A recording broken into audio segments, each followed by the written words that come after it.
Voy a hablarles sobre Pablo de Tarso. No sé si alguien conozca quién es el mentado Pablo de Tarso, mejor conocido como San Pablo.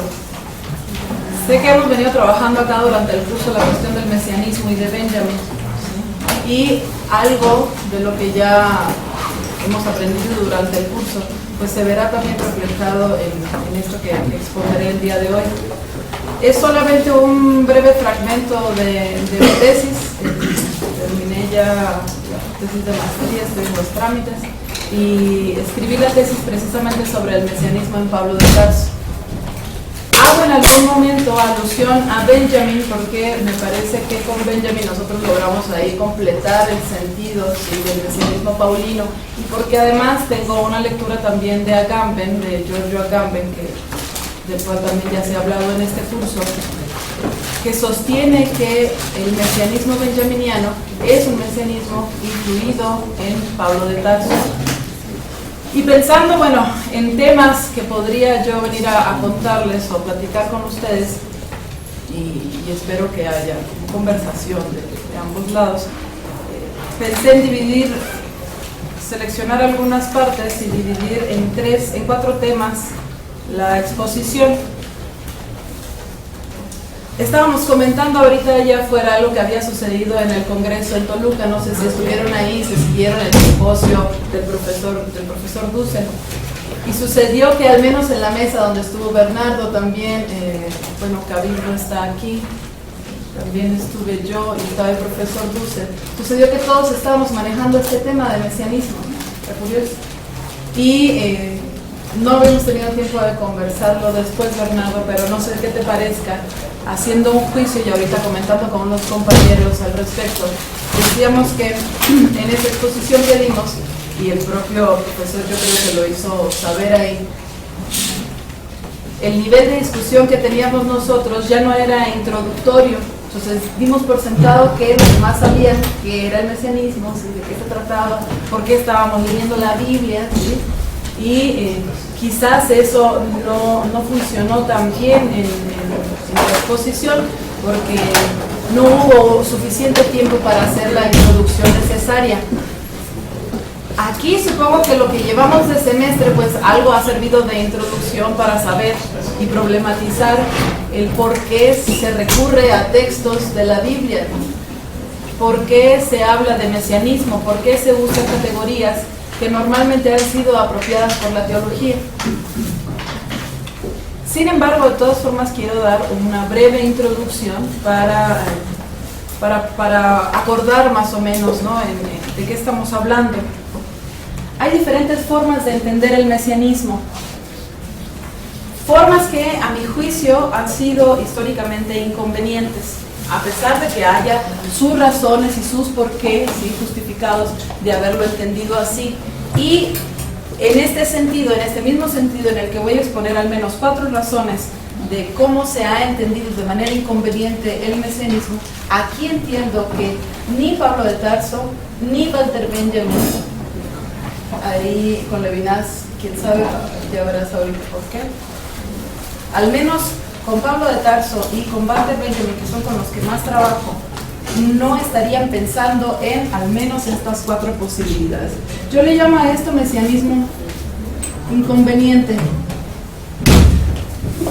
Esta va a ser la primera parte de la exposición.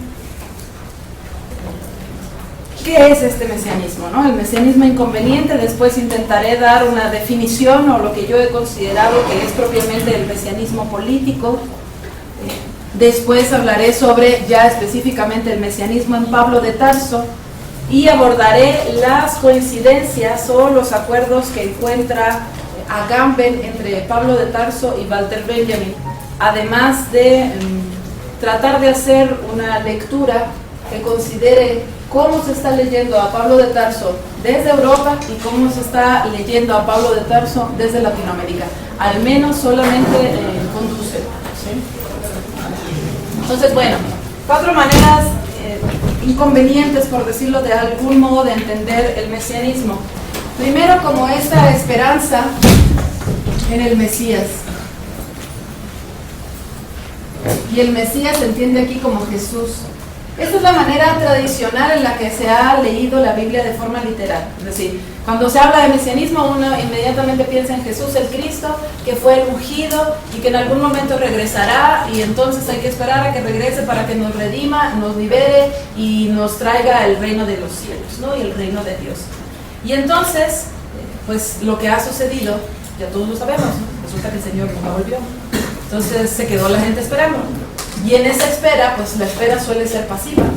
Entonces uno se queda esperando y espera, y pasaron 2000 años y seguimos esperando, ¿no? Al menos los creyentes.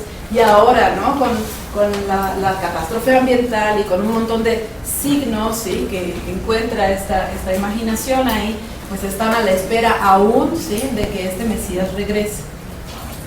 Otra segunda forma de entender el mesianismo también es el mesianismo ya en su sentido figurado, que ha sido bastante estudiado desde Latinoamérica, que es el Mesías como el caudillo.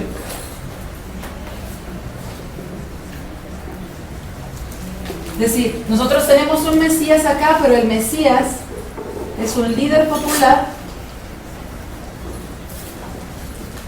que está a la cabeza de un movimiento y efectivamente jala todo el movimiento, ¿no? Con el fin de, bueno, salir de una situación de injusticia. Yo creo que todos nos hemos decepcionado de manera suficiente, sí, espero, sí, de este caudillismo. Finalmente, los movimientos que surgen de esta forma son movimientos que son guiados, orientados, llevados, jalados, etcétera, por una cabeza. Y bueno, es muy sencillo, uno corta la cabeza y se acaba el movimiento, ¿no? Y el movimiento cobra sentido también de una forma muy vertical y evita, ¿sí? la configuración de otro tipo de relaciones populares que están más a la base. O no es que las evite, pero sí las determina y las subordina a una relación más bien jerárquica con el caudillo. Otra forma de entender el mesianismo que viene a nuestra mente cuando escuchamos la idea del Mesías o del mesianismo es hablar de un futuro, es algo que va a suceder. El acontecimiento mesiánico sería en este caso, sería algo que va a suceder en un futuro. Y este futuro no es cualquiera, sino es un futuro final, el final de los tiempos. Es decir, en algún momento vendrá el acontecimiento mesiánico, ¿no? Está ya, quién sabe dónde, en un futuro. Y cuando llegue ese futuro, en ese momento se acabará la historia, ya no habrá nada más, ¿sí? Entonces, es un futuro que es un futuro final, se termina con los tiempos. Esto nos lleva incluso a la imaginación también del Apocalipsis o el acontecimiento mesiánico como un apocalipsis catastrófico. Y entonces uno se imagina las peores calamidades, ¿sí? que sucederían entonces en la tierra y se acabaría entonces con la vida, con el mundo tal y como lo conocemos. ¿Por qué son inconvenientes? Bueno, cada uno tendría acá su propia razón. Este creo que es el más obvio, ¿no? La simple y llana espera pasiva finalmente adormece fuerzas de cambio, de revolución que están ahí y que la propia lectura tradicional, ortodoxa, que ha hecho la Iglesia cristiana de la Biblia, precisamente esta es la que más ha reafirmado. Y uno esperaría entonces que, o el resultado de esto ha sido que se tienen pueblos que creen entonces que en algún momento llegará Jesús de nuevo y solamente están esperando a que Él llegue y haga justicia, porque finalmente el hecho de que Jesús llegue e instaure el reino de los cielos implica el momento de la instauración de la justicia. Entonces la justicia sale de nuestras manos, ¿sí? Ya no es un asunto humano, le pertenece a Dios, ¿sí? o a lo divino, es una justicia que está más allá de nuestra voluntad. Esto, bueno, creo que está también claro, no es inconveniente finalmente porque la propia historia nos ha mostrado que es inconveniente. Históricamente hemos visto que este tipo de movimientos o fracasan o triunfan, y cuando triunfan también se vuelven peligrosos. Esto del futuro se relaciona con la idea de la esperanza, la idea que final de cuentas nos deja a nosotros en una espera pasiva. Y la idea del final de los tiempos nos impide a nosotros pensar también en la posibilidad de otro tiempo. Es decir, la idea de que en algún momento puede haber justicia y no es fuera de la historia, sino dentro de la historia. Y el apocalipsis catastrófico, pues por una cuestión incluso hasta de miedo, ¿no? La gente dice, no, que no llegue ese momento porque sería terrible, ¿no? ¿Sí? ¿Queda claro esta primera parte? ¿Sí? Bien. Bueno, lo que entonces vamos a hacer acá cuando estemos estudiando mesianismo, que incluso esto está en Benjamin, está en Pablo y a mi juicio también está en Dussel, ¿sí? Aunque podríamos problematizar algunas cosas por ahí. Cuando pensemos en mesianismo no hay que pensar en esto, esa es la clave.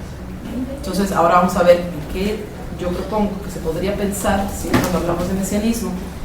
Y voy a leerles aquí algunos fragmentos. Definición de mesianismo político. Dos nociones se han debido esclarecer con el fin de interpretar el mesianismo de otra manera, la de tiempo y la de fe. El tiempo se entiende como el tiempo ahora, el onin kairos. Ojo acá porque ustedes ya saben del tiempo ahora, porque ya han escuchado, han leído a Walter Benjamin cuando habla del jet site. Aquí es uno de los primeros, que después lo retomaré, pero ya desde ahorita pueden encontrar ese tipo de paralelismos entre Benjamin y Pablo de Tarso.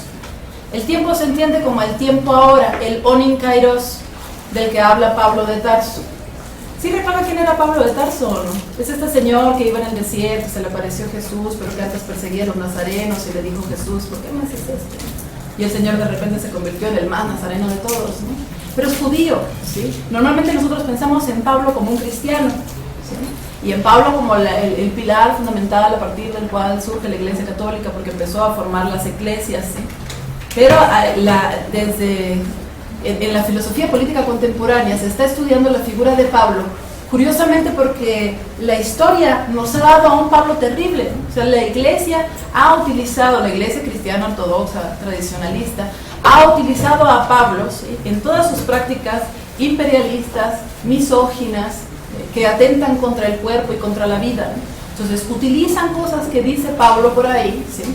Y las interpretan de tal manera que tenemos a esta iglesia que finalmente atenta ahí contra las mujeres, que en algunos momentos históricos ha sido terriblemente antisemita, ¿no? Si no es que durante mucho tiempo, en muchos momentos ha sido terriblemente antisemita, misógina, etc. Y Pablo se ha utilizado para fundamentar eso. Entonces resulta que en algún momento en la filosofía política se empieza a recuperar la figura de Pablo, obviamente no para reivindicar este tipo de cosas, sino para decir, miren, ¿no? Hay otro Pablo, y es otro Pablo al cual se le puede dar una lectura completamente distinta y que incluso se puede enfrentar de manera radical al uso tradicional que se ha hecho de él. Eso es lo que vuelve la figura de Pablo una figura interesante, ¿sí? Pablo era judío, pero escribía en griego, ¿sí?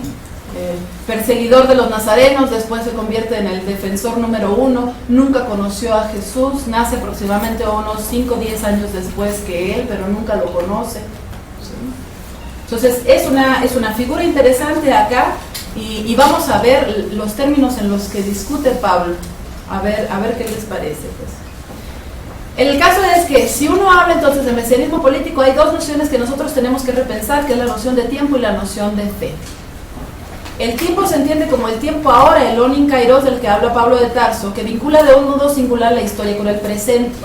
La estructura temporal del mesianismo paulino tiene como núcleo un presente que no espera, sino que exige, y su exigencia viene del pasado.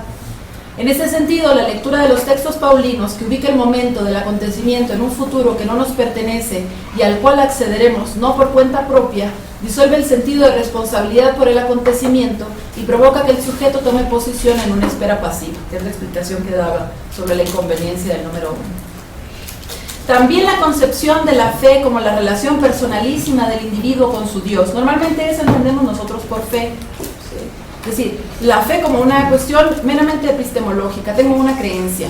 La fe es creencia en el sentido más común del término, ¿no? Entendemos la fe como creencia y además es mi creencia de que existe un Dios, ¿sí? Y entonces es una relación unipersonal vertical que yo tengo con mi Dios. ¿Sí? Y esto modifica sustancialmente la lectura de los textos de Pablo de Tarso y en general de los textos que aparecen en la Biblia. Porque si nosotros mantenemos esa idea de la fe como una cuestión meramente epistemológica, estamos robándole un sentido muy fuerte que voy a tratar de explicar acá y que nos permite a nosotros pensar la fe como una cuestión política y no prepolítica como lo dice Habermas en el texto de los fragmentos teológico-políticos. Bien.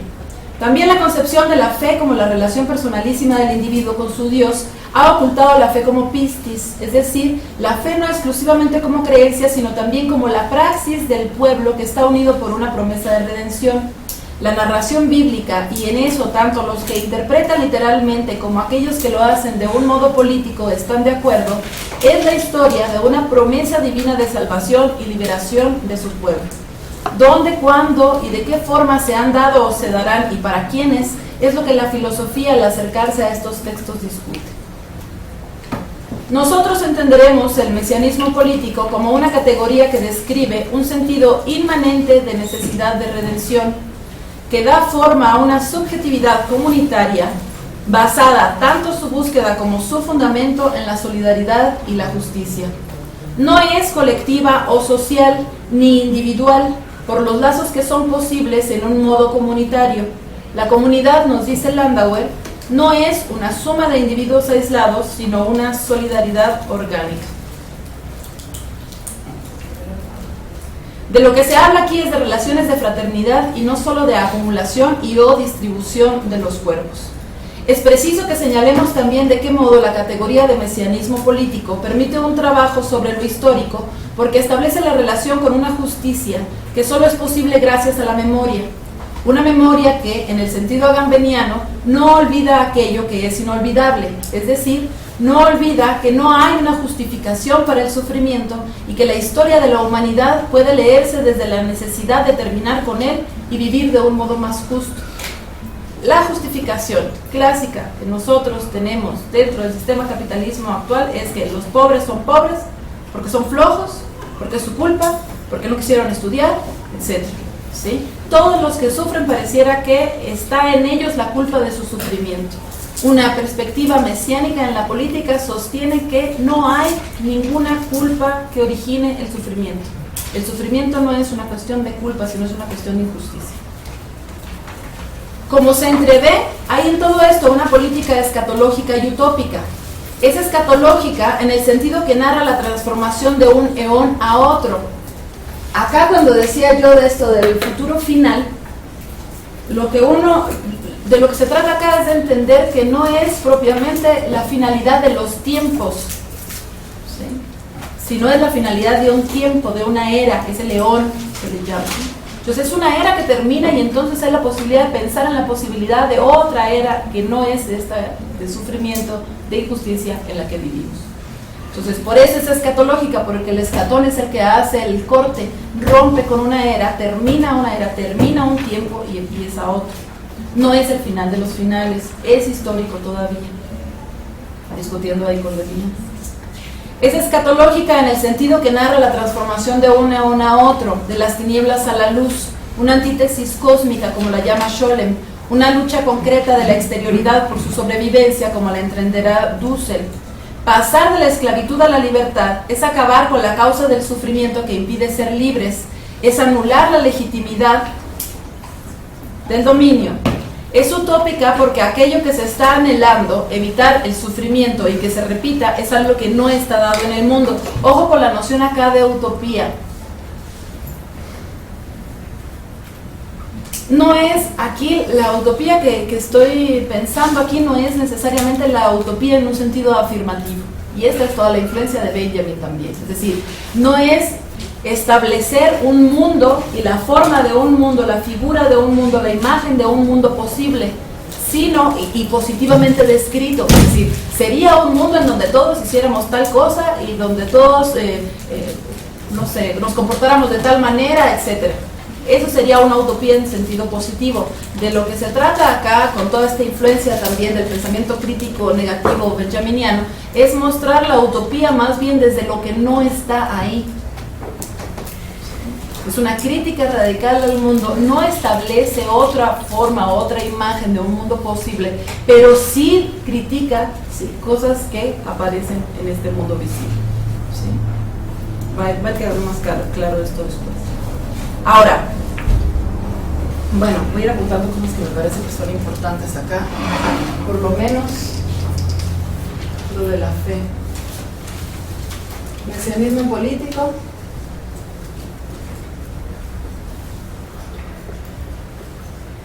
La fe entonces no es creencia, ya no es creencia, sino más bien es praxis. Vamos a ver por qué, porque resulta que la fe es más bien la puesta en acto del mensaje de salvación. Lo voy a poner así, tal cual. Es un hacer.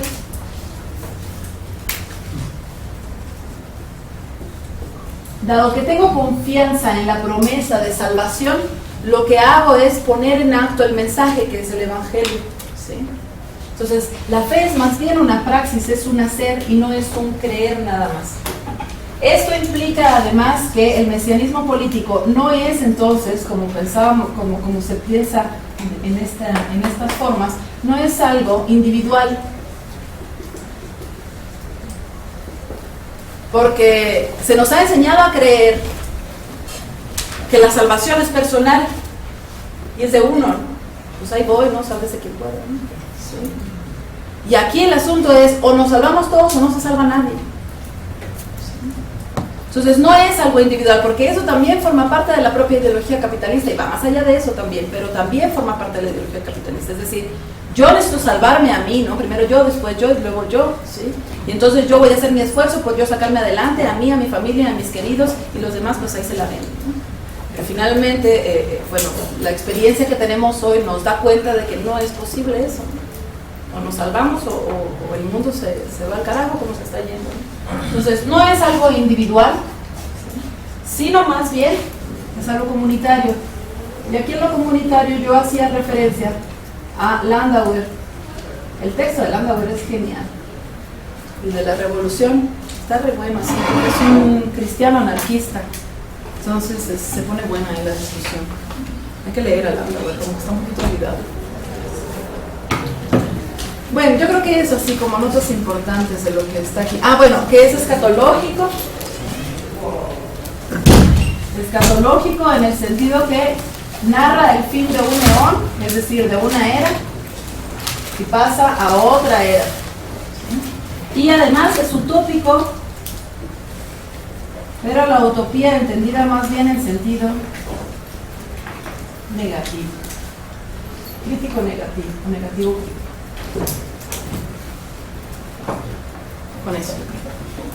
Ahora, voy a entrar a una parte más densa, que es la cuestión ya del mesianismo en Pablo. Y es complicado porque uno tiene que entrarle ahí a conceptos y categorías que usa Pablo. Pablo no está hablando así nada más como, no escribe sus cartas como quien está contando algo de manera amena, ¿no? Escribe sus cartas llenas y muy abigarradas de conceptos, y uno tiene que estar rastreando los conceptos aquí y allá, tiene que estar haciendo exégesis. Entonces, va a estar un poquito más denso esto, pero si hay cualquier duda, interrúmpame, no hay ningún problema con eso. Entonces, esto es sobre el mesianismo político, cómo lo entiendo yo, y ha sido mi propuesta aquí en esto. Ahora, mesianismo en Pablo, ¿cómo he leído yo el mesianismo en Pablo de Tarso?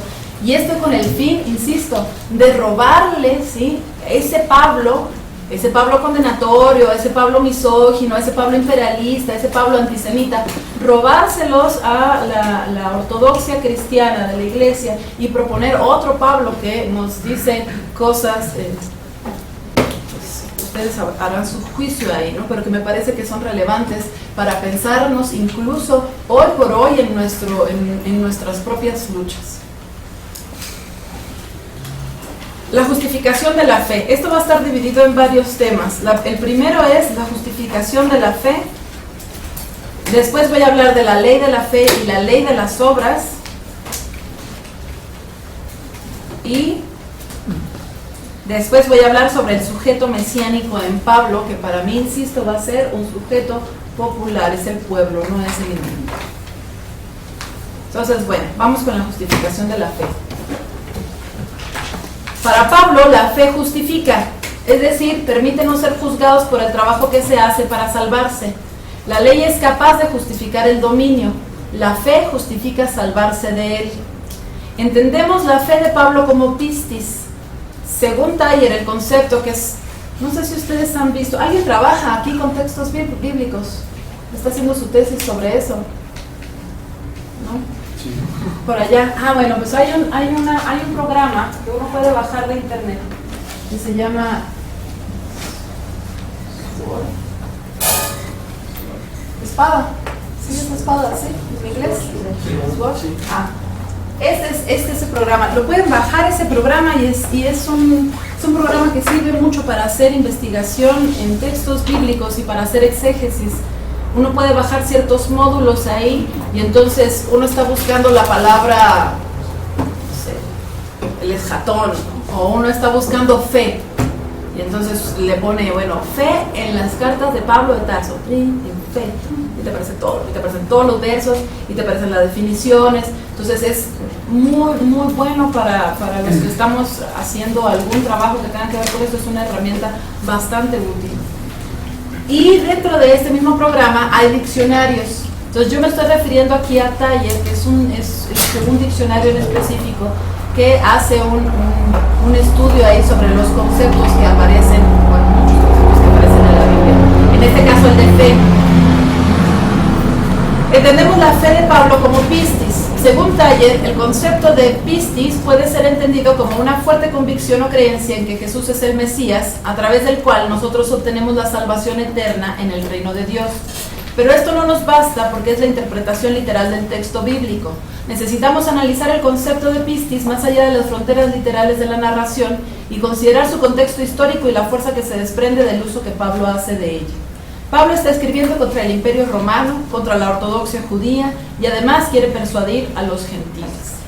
Pistis, como categoría política, se enfrenta a la conjugación de sentido que implican el César y la ley, ya sea del imperio o la mosaica, e incluso no solo a la ley, sino a cualquier forma de dominio. Al menos esto es lo que sostiene Reyes Mate. Y les resta poder. La creencia que tiene Pablo, que es el Mesías quien muere en la cruz para luego resucitar, no es el asunto más importante para analizar en su fe. Lo fundamental de la fe paulina consiste en la relación íntima que tiene con otras ideas o categorías políticas como el Mesías, la ley, la promesa. La fe en Pablo es una fuerza que mueve a la justicia y que es capaz de vencer en la batalla. Cito a Hebreos 11, del 33 al 34. Que por fe ganaron reinos, obraron justicia, alcanzaron promesas, taparon la boca de leones, apagaron fuegos impetuosos, evitaron filo de cuchillo, convalecieron de enfermedades, fueron hechos fuertes en batallas, trastornaron campos de extraños. Es decir, la fe es una fuerza acá.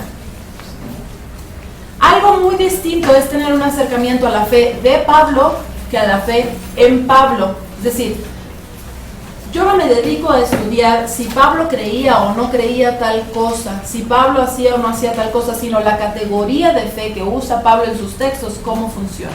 ¿Sí? Entonces es la fe de Pablo, la categoría fe, cómo funciona dentro de los textos paulinos. Porque si no, sería entonces estar discutiendo con la propia moral que pudo haber tenido Pablo de Tarso, y eso no me interesa. Si Pablo creía que, por ejemplo, algunos comentarios que he recibido ahí de compañeros de maestría, no, pero es que Pablo tenía una concepción sobre el cuerpo.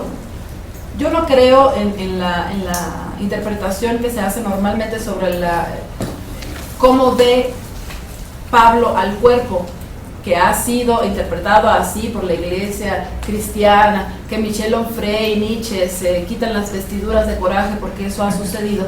Sí, pero no sé si sea Pablo el que esté efectivamente diciendo eso, porque uno puede rastrear el concepto del cuerpo de forma distinta. De todas formas, si hay o no cuestiones morales en Pablo que lo hagan, ¿sí?, pensar en algún momento que la fornicación, sí, es algo que debería evitarse. Bueno, no es eso lo que me interesa en el texto, ¿no? No es pues su moralidad, sino me interesa más bien cómo funcionan sus propias categorías en los textos. Bien, y lo que se puede hacer con ellas, ¿no? Nosotros haremos esto último, es decir, a analizar la fe en Pablo y no la fe de Pablo. Nosotros haremos esto último, un estudio que muestre eso que Enrique Lamer y Reyes Mate han llamado el hilo rojo de la literatura paulina. En la narrativa judeocristiana, la divinidad ha hecho un pacto con el hombre, un pacto que cobra la forma de una promesa, la promesa que se ha hecho a Abraham en el Génesis, la promesa de la tierra, el reino de Dios. Esta promesa es la fuente de la fe en Pablo, es la garantía de que las fuerzas que son puestas en movimiento por la fe son efectivamente justas. Es una promesa que no solo se hace con Abraham, sino con todos sus descendientes, que serán incontables y que somos todos los pueblos de la tierra.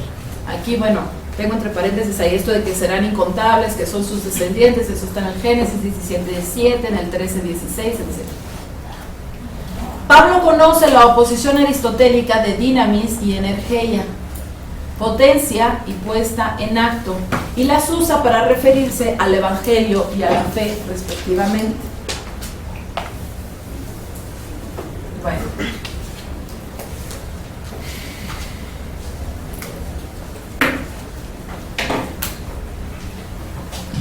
Dinamis, entonces, y energía.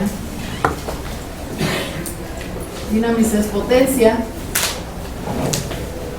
Esto es acto. Energía. Potencia es el evangelio.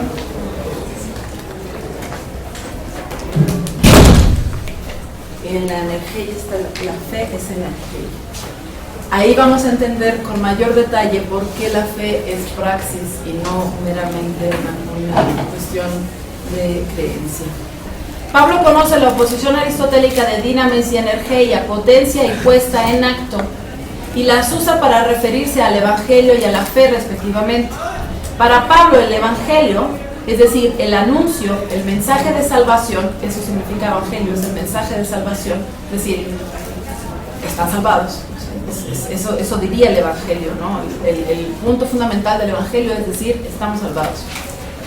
Para Pablo el evangelio, es decir, el anuncio, el mensaje de salvación, es dinamis, y la fe es la obra, el trabajo, la puesta en acto que hace posible que la buena nueva se cumpla y la salvación tenga lugar. Es decir, alguien nos da el mensaje, pero ese mensaje está en potencia nada más, es la debilidad. ¿Cómo se hace fuerte? Ojo con la palabra debilidad por ahí ya resonando también. Benjamin. ¿Cómo se hace fuerte o cómo se actualiza el mensaje de salvación por la fe? Porque la fe es un hacer, es un ponerse a salvo, es un quehacer salvífico, se diría.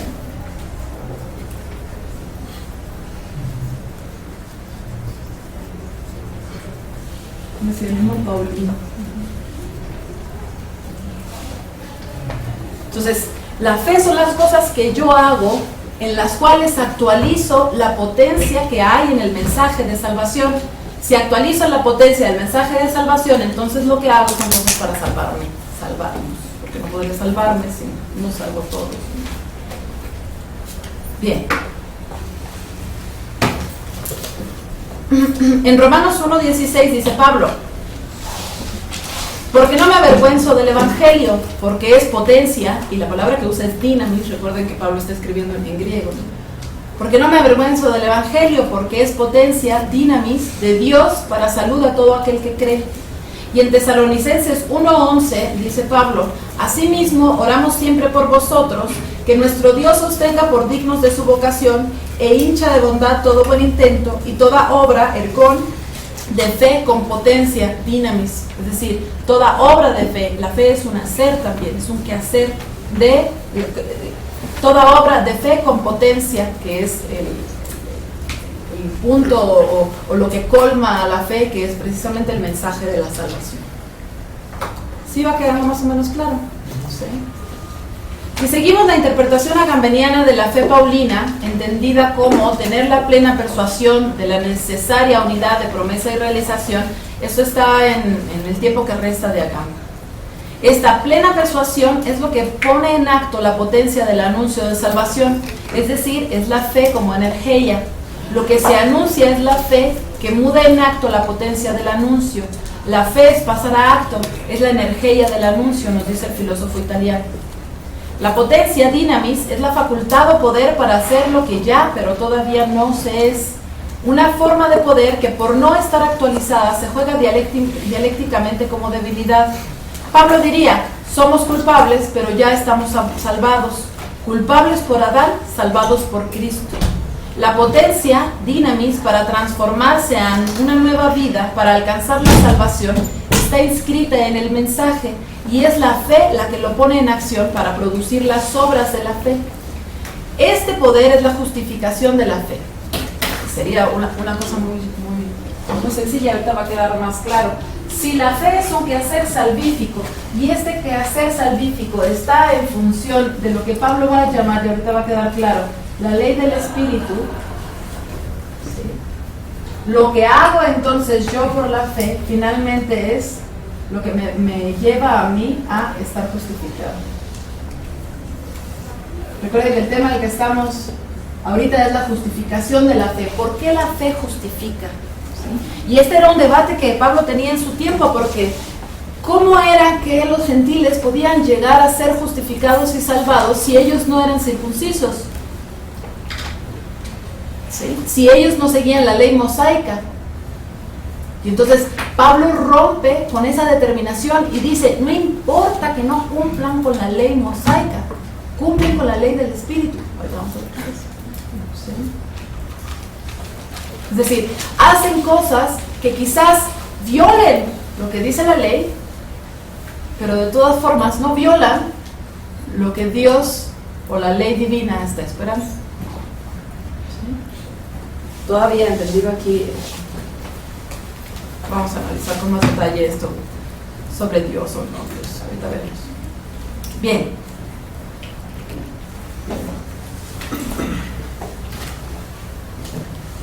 Este poder es la justificación de la fe, es decir, aquellos que tengan fe, aquellos que pongan en obra la convicción en promesa de salvación, no es aquellos que tengan fe, aquellos que crean en el Dios cristiano. Esta ha sido la interpretación.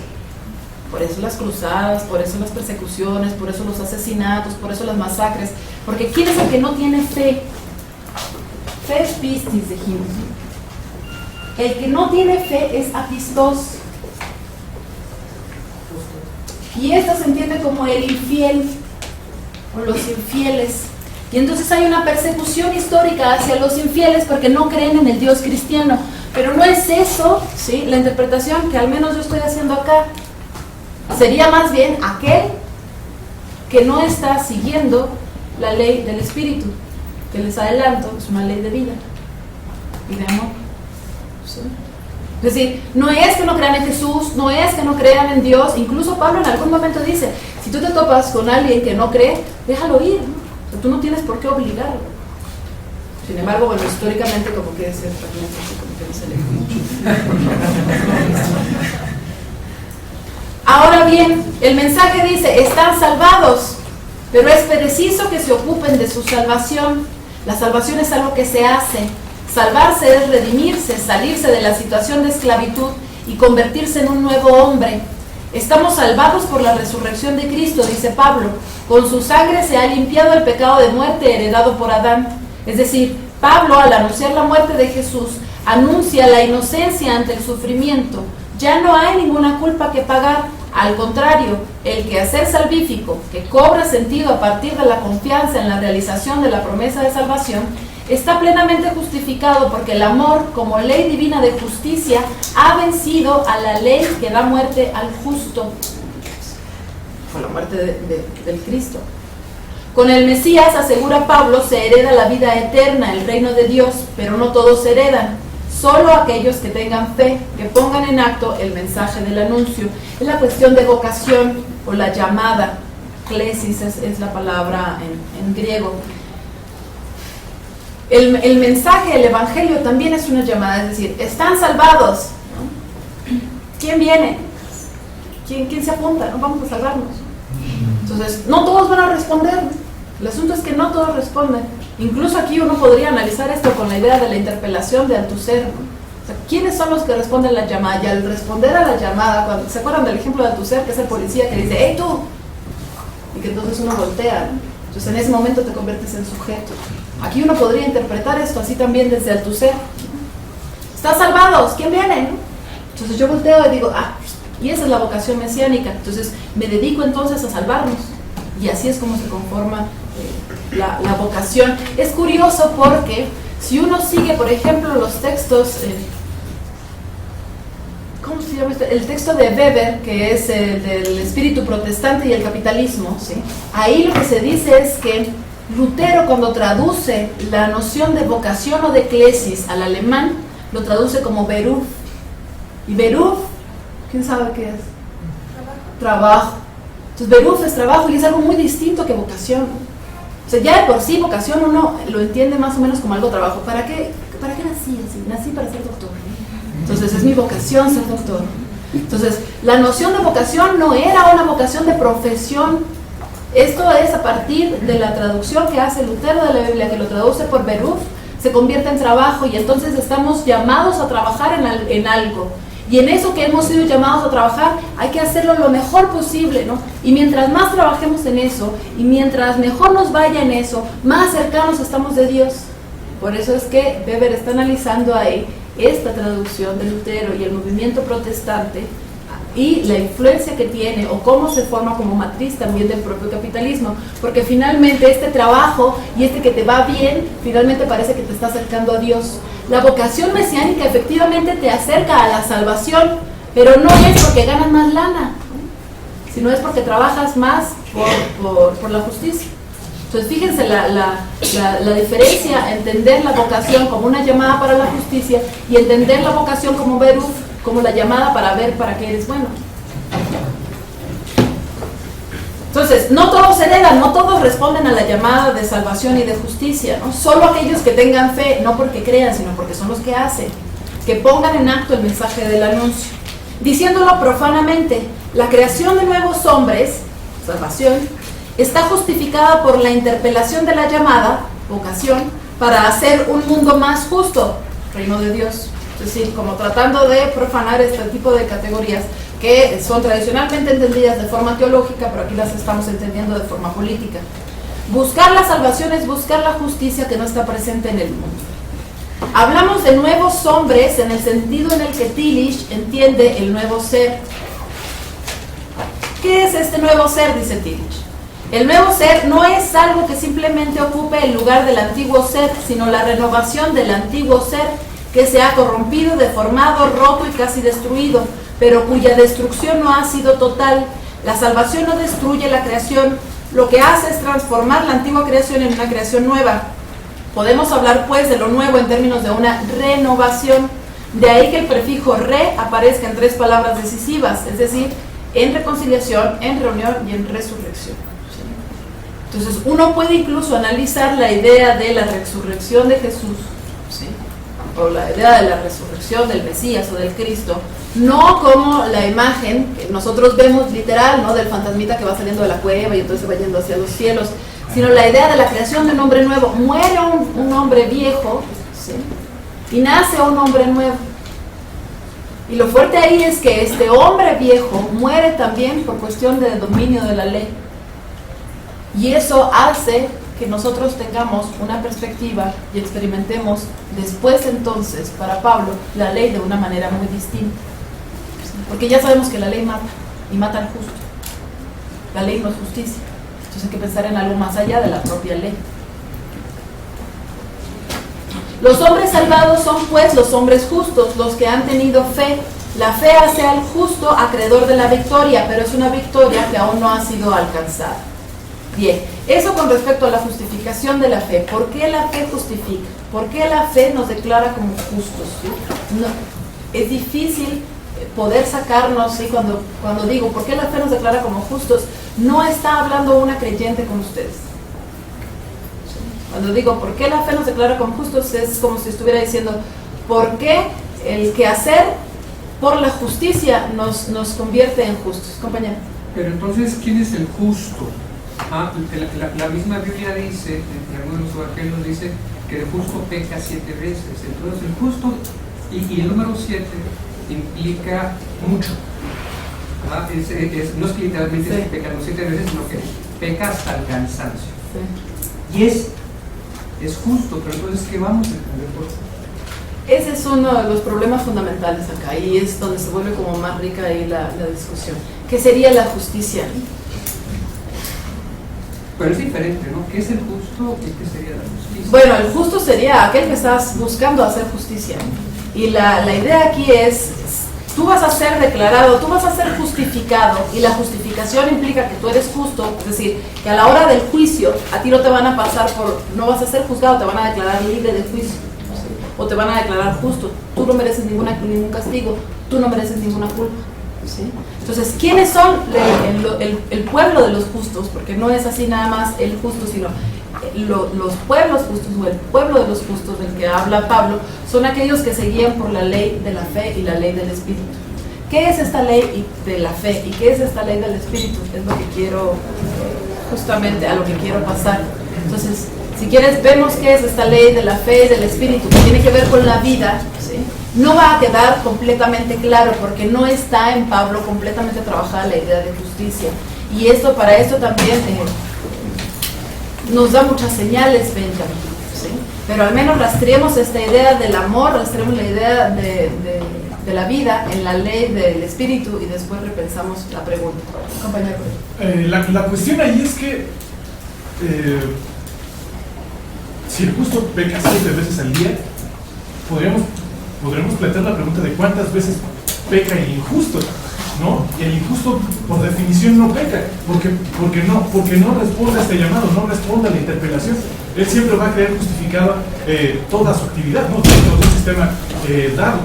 El justo sí peca, porque precisamente en esta afán de justicia está como tal implicada la posibilidad de error, pero precisamente está la cuestión de la culpa y la cuestión de la redención, que son instancias que aparecen solamente en este afán de un proyecto que nace en la interpelación, en la vocación por la justicia. El injusto no peca. ¿Por qué? Porque no es interpelado, jamás va a pecar. Solamente el justo, que está dentro de esta subjetivación a partir de una interpelación, es el que por definición peca, pero peca precisamente en los eventuales errores, por decirlo de alguna manera, que pueden aparecer en un proyecto político definido en estos términos. ¿Me puedo contestar? A ver, venga. Por eso es que quizás habría que considerar al justo como el que tiene la capacidad de rectificar, porque él mismo se puede autointerpelar ante la equivocación, ante la injusticia que él de repente se da cuenta que cometió, entonces rectifica. Y ese acto de rectificar es lo que lo hace justo, no el ser perfecto. Sí. Hay varias cosas para... bueno, a ver. Bueno, en la parte de este mesianismo, uno se pregunta, tú decías, perseguía a cristianos, no, de repente, Saulo, ¿por qué me persigues? ¿No? Y entra una cuestión que hablas tú sobre su fe, sobre la fe de que hacer salvo se transforma, y hay que entender la realidad del dominio romano, porque está en todas las comunidades romanas, tesalonicenses, corintios, romanos, va a Jerusalén. O sea, la cuestión dice, el reino no está allá, el reino está aquí, el reino de Dios está aquí. Si quieres salvar, sé salvo, métete al reino de Dios que está aquí. O sea, ya el judío prácticamente está esperando la venida del Dios dominador, como que hace maremotos y terremotos y todo eso, el judío, el hebreo. Pero el hebreo tiene la dominación religiosa en esa parte de Asia Menor. Está la crisis, digamos, en Grecia en ese tiempo, que creyentes. Y viene esta colación porque hay que entender que cuando dice que no basta la fe ni la esperanza, si no hay caridad, no sirve nada, o sea, Pablo. O sea, la praxis es la práctica de la acción. Y en el quehacer de conocimiento dice, bueno, hay que iluminarse, necesitamos trabajar. Habla de un trabajo comunitario porque no puedes trabajar individualmente, porque te enriqueces. O sea, si lo vemos a un futuro, es capitalismo. Y lo que estaba ofreciendo en las comunidades, una especie de socialismo, de trabajo comunitario, de trabajo en las grandes comunidades que en aquel tiempo están teniendo votos, ¿no? La cuestión es de que tú pasas de esta parte de la ley del espíritu, en esta cuestión de la ley del espíritu. Él no está conformando, él no está de acuerdo en la creación que posteriormente en Nicea se hace, ¿no? Ya la consolidación de reliquiar, o sea, una organización más poderosa de dominio, ¿no? Él al contrario, él dice, no, necesitamos difundir lo que es la liberación del hombre, del yugo de la esclavitud humana, ¿no? ¿Qué es eso? De tu propia existencia, ¿no? O sea, yo estoy entendiendo esa parte que es en tu marco y estoy a la vez no de acuerdo a veces con cuestiones que me van a llevar hacia el antiguo judaísmo, porque el judaísmo está lleno de culpa, completamente culpa. Para poder dominar hay que necesario culpa. Posteriormente Pablo pues, está en contra de esa cuestión, que lo retoma en Nicea la iglesia, ¿no? ¿Sabes qué? Metemos la culpa como parte de una dominación práctica, hasta la actualidad. Entonces, bueno, sí, yo estoy de acuerdo, pero no olvidemos que Pablo es judío. Sí. Pablo es judío y él era así de los judíos más recalcitrantes, ¿no? Era fariseo y era así como de los discípulos así como mejor formados, ¿no? Casi fanático, ¿no? Entonces sabe muy bien la tradición hebrea, conoce muy bien la tradición hebrea, constantemente está citando y cita a Isaías y cita a otros. El punto es ese, precisamente, sí se está enfrentando ahí la idea de culpa a partir de concebir la venida del Mesías como aquello que libera de la culpa, y entonces ahí modifica por completo, porque ya no somos culpables ni ante la ley ni por el sufrimiento, y se modifica por completo, y eso es como lo que está aportando ahí Pablo. Me quedo con lo de quién es el justo. A mí me parece como bastante interesante ahí la pregunta. Incluso podríamos decir que tendríamos que ver ahí incluso la propia definición de pecado, ¿no? ¿Qué sería pecar? Es decir, porque uno puede pecar frente a la ley mosaica, entonces, que es una ley que va dirigida hacia el cuerpo, que es una ley que no está concebida por Pablo como la ley del espíritu. Entonces uno puede efectivamente pecar frente a esa ley, e incluso no es que se pueda, sino que no hay manera, dice Pablo, de cumplir a cabalidad la ley. Entonces, hay una fuerza en nosotros, y ahorita voy a leer precisamente esa cita, que nos impide cumplir a cabalidad la ley nos exige cosas que no podemos hacer. La ley incluso es la que introduce el pecado en el mundo. Si no hubiera ley, no habría pecado. Incluso esto lo retoma después Hobbes. No sé si recuerdan ahí en el Leviatán, cuando dice Hobbes, es que en el estado natural, donde no hay ley, nada puede ser justo o injusto, porque no hay ley. Es la ley la que dice, ¿sí? La que introduce entonces, decir, bueno, si tú me quitas esto y entonces ya existe la ley de propiedad, lo que tú estás haciendo es injusto y entonces yo tengo que recuperarlo y ejerzo una acción en contra de ti. Pero es la ley la que introduce el pecado, ¿sí? Entonces, se mantiene esa idea de la culpa ahí con Pablo, a pesar de que se retoma de una forma distinta a partir de la venida del Mesías. Todos somos culpables para Pablo, ¿no? Eso de que el injusto no peca porque no ha respondido a la llamada, no sé si eso esté precisamente en Pablo. Es decir, para Pablo, los que han intentado responder a la llamada o los que no han respondido a la llamada, de todas formas han nacido con la culpa de Adán, han sido ya salvados por la sangre del justo, ¿sí? Y cualquiera puede pecar, es decir, cualquiera puede hacer una injusticia. Y ahí justo lo que tendríamos que pensar es, si cuando se dice que todos pecamos o hasta el justo peca, tendríamos que pensar si está pecando respecto de la ley mosaica, respecto de la ley que va dirigida hacia el cuerpo, o si se peca con respecto de la ley del espíritu. Es decir, el justo puede pecar violando la ley del espíritu, o cuando el justo peca, viola la ley del cuerpo. En términos estratégicos nos conviene pensar más la segunda opción, ¿sí? Pero vamos a ver aquí la ley del espíritu y la ley de las obras para ver si nos puede ayudar ahí a resolver un poquito más para la discusión. Así como hace Pablo la oposición ley del espíritu, ley de la carne, así también paralela a esta habla de la ley de las obras y de la ley de la fe. El nomos con, es decir, el trabajo que se hace para el cumplimiento de la ley, dice Pablo, no hace justicia, mientras que el trabajo que hace la fe como seguidora de la ley del espíritu sí alcanza la salvación y se libera del juicio. Es decir, el hecho de que uno cumpla la ley, piensen en la ley mosaica que obligaba, por ejemplo, a los judíos a circuncidarse, ¿sí? Pues el hecho de no cumplir con esta ley implicaba entonces que estabas pecando. Cumplirla implicaba que entonces podrías ser salvado. Para Pablo no. Es simple y llanamente, tú puedes cumplir todos los mandamientos y no necesariamente vas a ser salvado. ¿Por qué? Porque estás solamente cumpliendo la ley de las obras, la ley de la carne, no la ley del espíritu. Pues, ¿qué diremos? Dice Pablo, que los gentiles que no seguían justicia han alcanzado la justicia. Es a saber la justicia que es por la fe. Mas Israel, que seguía la ley de justicia, no ha llegado a la ley de justicia. ¿Por qué? Porque la seguían no por fe, mas como por las obras de la ley, por lo cual tropezaron en la piedra de tropiezo. La oposición que está haciendo aquí Pablo es una de las más estratégicas.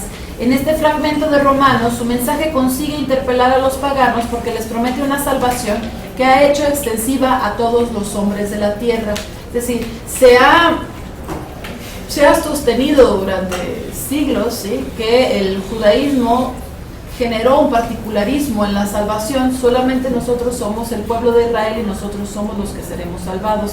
Y Pablo llega y dice, pues da la casualidad que no somos nosotros, sino puede ser cualquiera. Y entonces rompe, ¿sí?, con ese supuesto particularismo que se le ha atribuido al judaísmo. La fuerza persuasiva de este argumento está probada por la historia.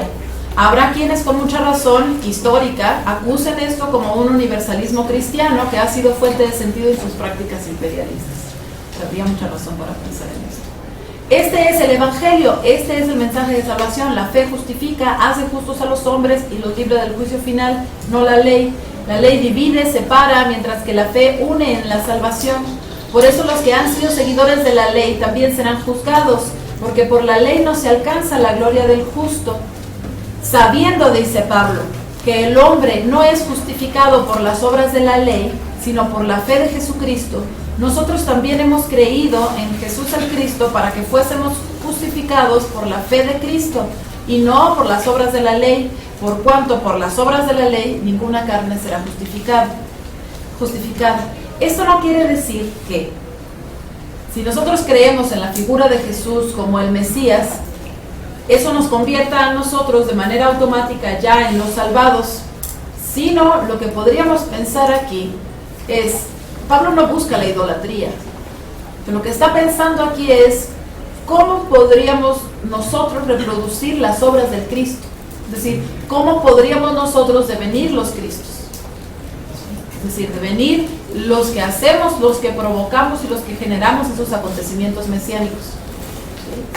Lo que se ha dado a entender en la historia, lo que nos han enseñado es precisamente lo contrario. Es decir, tenemos nosotros ahí la paradoja del Dios ensangrentado en la cruz y uno dice, ay, el justo, ¿no?, que ensangrentado, que ha muerto por nosotros los culpables, y entonces uno llega, se hinca, ¿no?, y dice Diosito, y entonces empieza a pedir cosas por lo que le está pasando en un examen de matemáticas, o mi mamá enferma, lo que sea, ¿no?, para que le dé algún milagrito ahí, ¿no?, la cruz ensangrentada. El asunto acá no es ese, sino es cómo se deviene Mesías. Ese sería el mesianismo político. No sería, ¿sí?, la cuestión religiosa, nada más de rezar y someterse a una creencia. Y entonces eso implicaría que nosotros no actuamos por la ley, sino por la fe. Es decir, actuaríamos más en función de la justicia que en función del cumplimiento de la ley.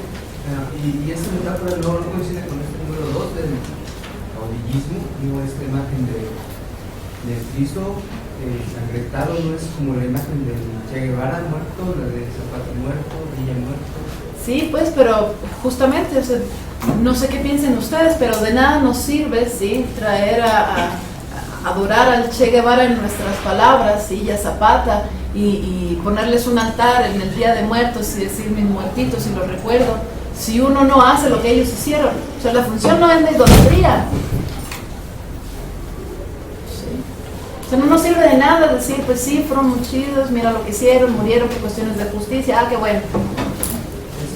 Y uno está, ¿no? Es cacho, ¿no? Porque parece que eso es la salvación, es como ellos nos enseñan a morir, ¿no? Y si no se mueren así, pues no hay salvación, ¿no? Nadie se salva.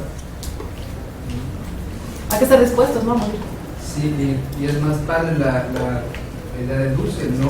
Abraham, ¿no? Que socorrió a sus hijos y pudo cambiar la vida, ¿no? ¿Y qué? Pues puso de estandarte la vida, ¿no? Como justificación de su propia vida, ¿no? Pero yo no creo que sea un despreciar la vida el ofrecer su propia vida por la justicia. O sea, eso lo podríamos discutir acá, ¿no? Pero finalmente no es solamente el corazón latiendo lo que me hace estar vivo, ¿no? Si mi vida no es digna, ¿sí?, y estoy pugnando por la salvación, por la justicia, que sería conseguir un modo de vida juntos en donde podamos vivir de manera digna en comunión, como dice Benjamin, ¿no?, en la crítica de la violencia, dice, cuando habla de violencia divina, ¿no?, la violencia revolucionaria. La violencia revolucionaria para Benjamin mata. Se van a perder vidas, pero no va en contra del espíritu de lo vivo. Ojo, ¿sí? Es decir, no atenta contra la vida en sí misma. Atenta sí contra los bienes, contra la propiedad, incluso contra personas vivas que me están impidiendo a mí, ¿no? En una dictadura, pues hay que matar al dictador, por supuesto. ¿Sí?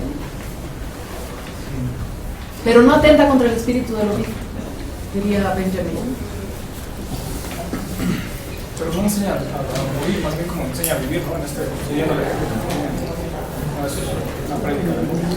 No es una prédica de la muerte. No necesariamente es una prédica de la muerte. No es una invitación a morir, pero sí es una invitación a hacer justicia, y eso a veces implica, tratar de hacer justicia implica luchar, y luchar a veces implica tener que arriesgar la vida, y hay que estar dispuesto a eso. Porque desde la comunidad como que no hemos logrado mucho. Desde nuestra comunidad académica a veces no logramos casi nada. Bien. No se trata aquí de que... bueno, esto ya lo leí, pero... Dice, bueno, entonces de venir Mesías, ¿no? En eso estábamos. ¿Sí? No es idolatrar a Che Guevara o a Zapata, ¿no? De venir, ¿no?, hombres revolucionarios, sujetos revolucionarios.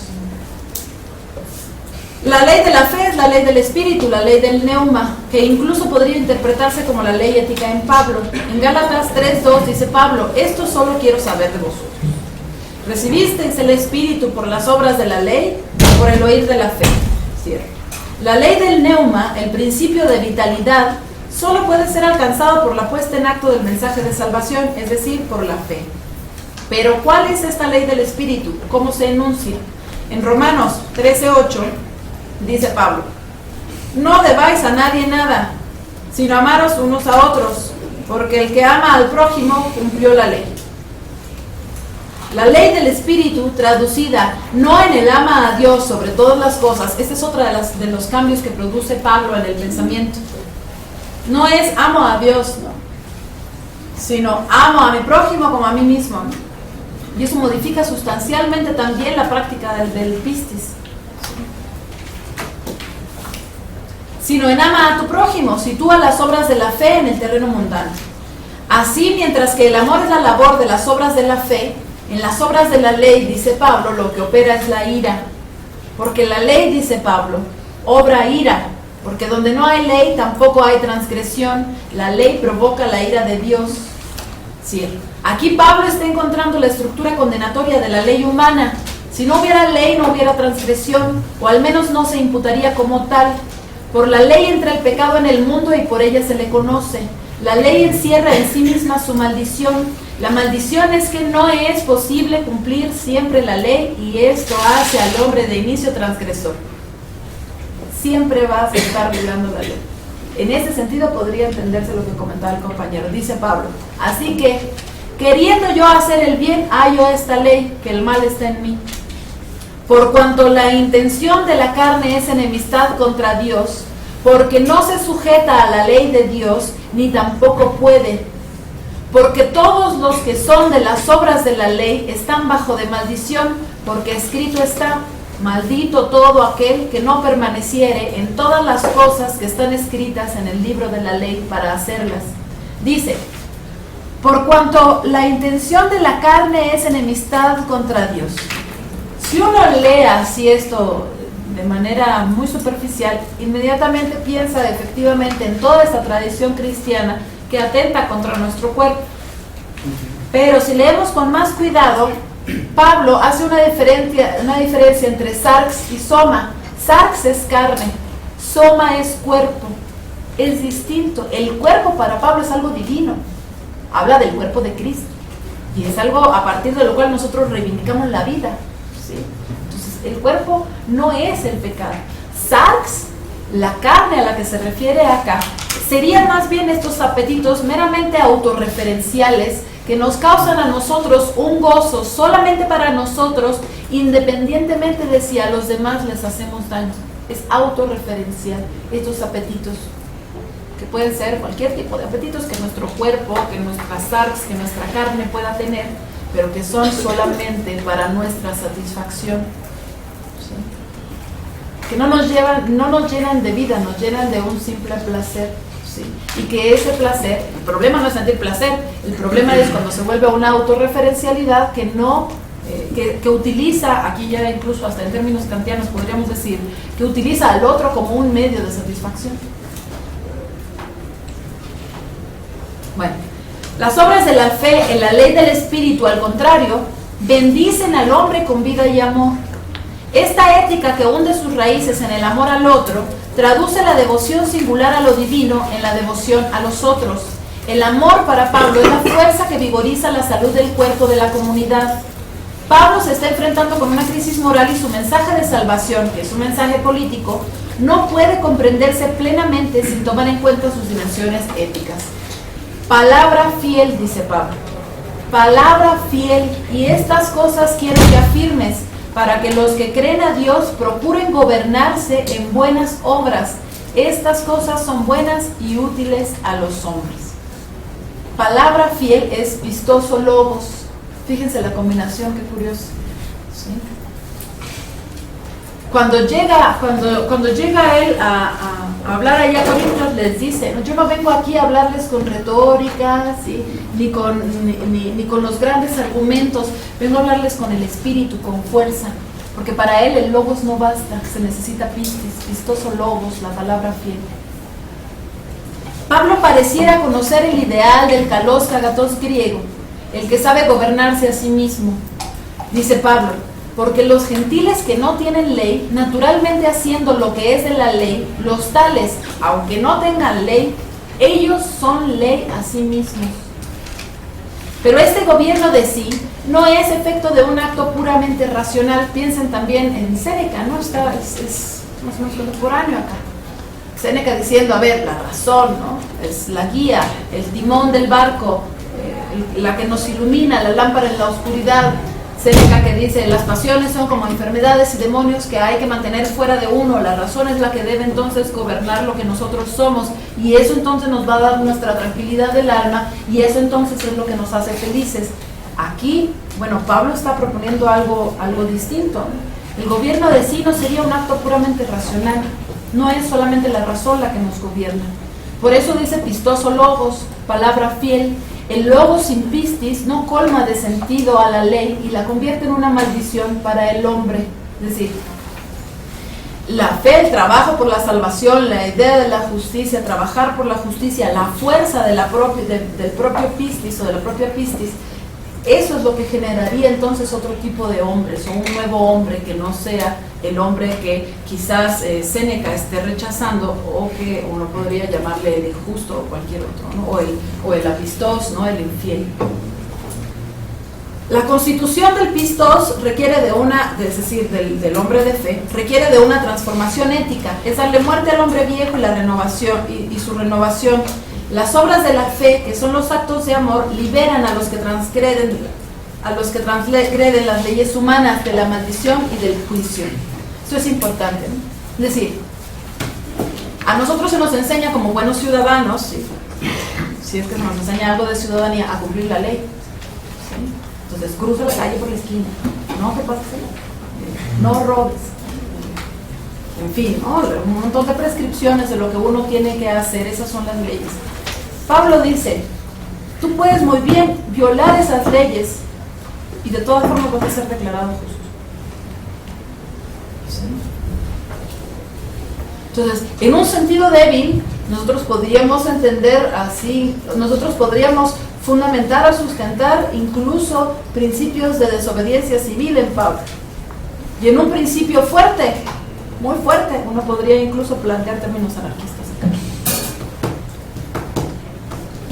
Que uno dice, Pablo, anarquismo, pero ¿cómo? La iglesia, el anarquismo, no, qué horror, ¿no? Se puede hacer un ejercicio. Así como la dinamis de la salvación es el evangelio, así también la dinamis del pecado es la ley. ¿Sí? Decíamos acá, dinamis, potencia, evangelio. En la ley, la dinamis del pecado sería entonces la ley. Mientras el mensaje nos salva, la ley nos condena. Cito a Pablo, ya que el aguijón de la muerte es el pecado y la potencia del pecado, la ley. Entendemos pecado no en el sentido moralista tradicional del término, sino más bien desde una perspectiva ético-política. El pecado del que habla Pablo es aquel acto que se enfrenta a la ley de Dios, que es una ley de vida y de justicia. Es decir, el que está fuera de la ley, el que está fuera sin la ley de Dios es el injusto, el apistos, el que no produce las obras de la fe. Todo aquel que no se guíe por el principio vital de la comunidad, que es el amor a los otros, al momento de ser llevado a juicio, no tendrá la gloria de su lado. Por su parte, los que no se sometan a la ley de la carne, la ley de la tierra, ley de los apetitos del cuerpo que goza autorreferencialmente y obedecen la ley del espíritu, son los que actúan en el nomos pistos, es decir, en la ley de la fe. Cito a Pablo, porque la ley del espíritu de vida en Cristo Jesús me ha librado de la ley del pecado y de la muerte. Romanos 8:2. Incluso el hecho de ser guiados por el espíritu libra del estar bajo la ley. Cito a Pablo, Gálatas 5:18. Mas si sois guiados del espíritu, no estáis bajo la ley. Este no estar bajo el imperio de la ley puede ser interpretado con distintos sentidos, era lo que les decía, ¿no? Uno puede desde un sentido muy débil decir, bueno, desobediencia civil, ¿no? Entonces,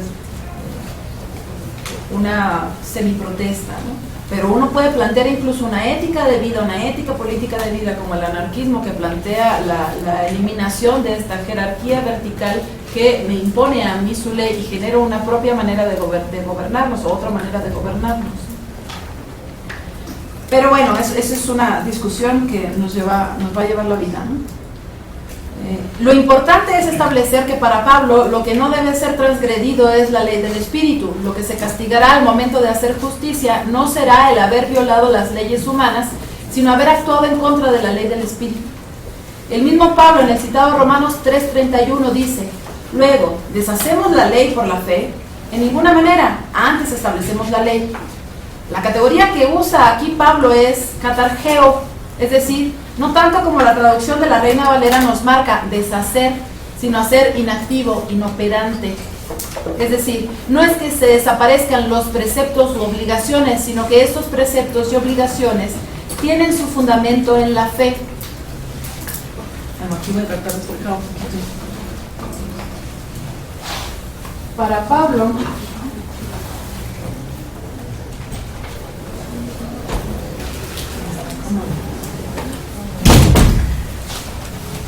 uno puede más o menos entender así. Tenemos nosotros la ley en Pablo y tenemos la ley de la fe y tenemos la ley de las obras. siempre se juega en Pablo antinomias, todo el tiempo está jugándose las antinomias ahí.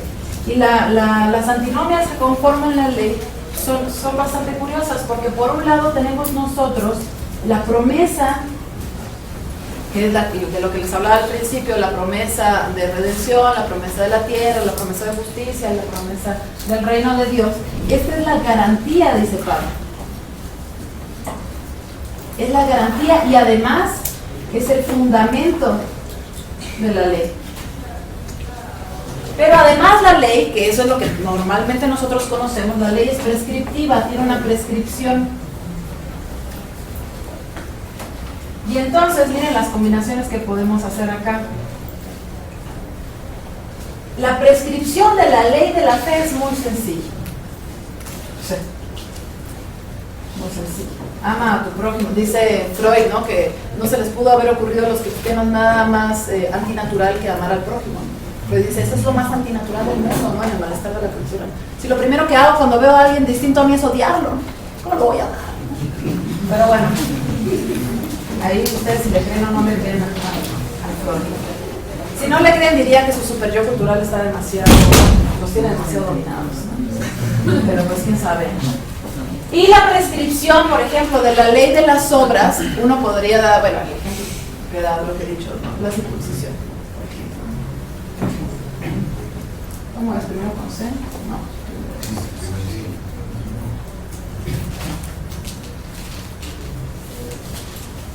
Circuncisión.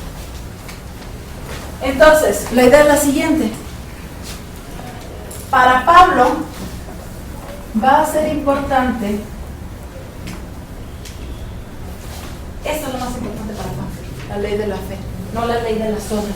El hecho de que tú hagas tu circuncisión o sigas cualquiera de los otros mandamientos de la ley, no solamente, y si uno puede extender aquí, ya no solamente referirnos a la ley mosaica, sino incluso hasta donde llega el Kelámeto, llega el Reyes Mate, que hablan de cualquier forma de dominio. Entonces, uno podría cumplir las leyes del Estado mexicano, las leyes de los mandamientos, etcétera, ¿sí? Pero esto no nos asegura nada.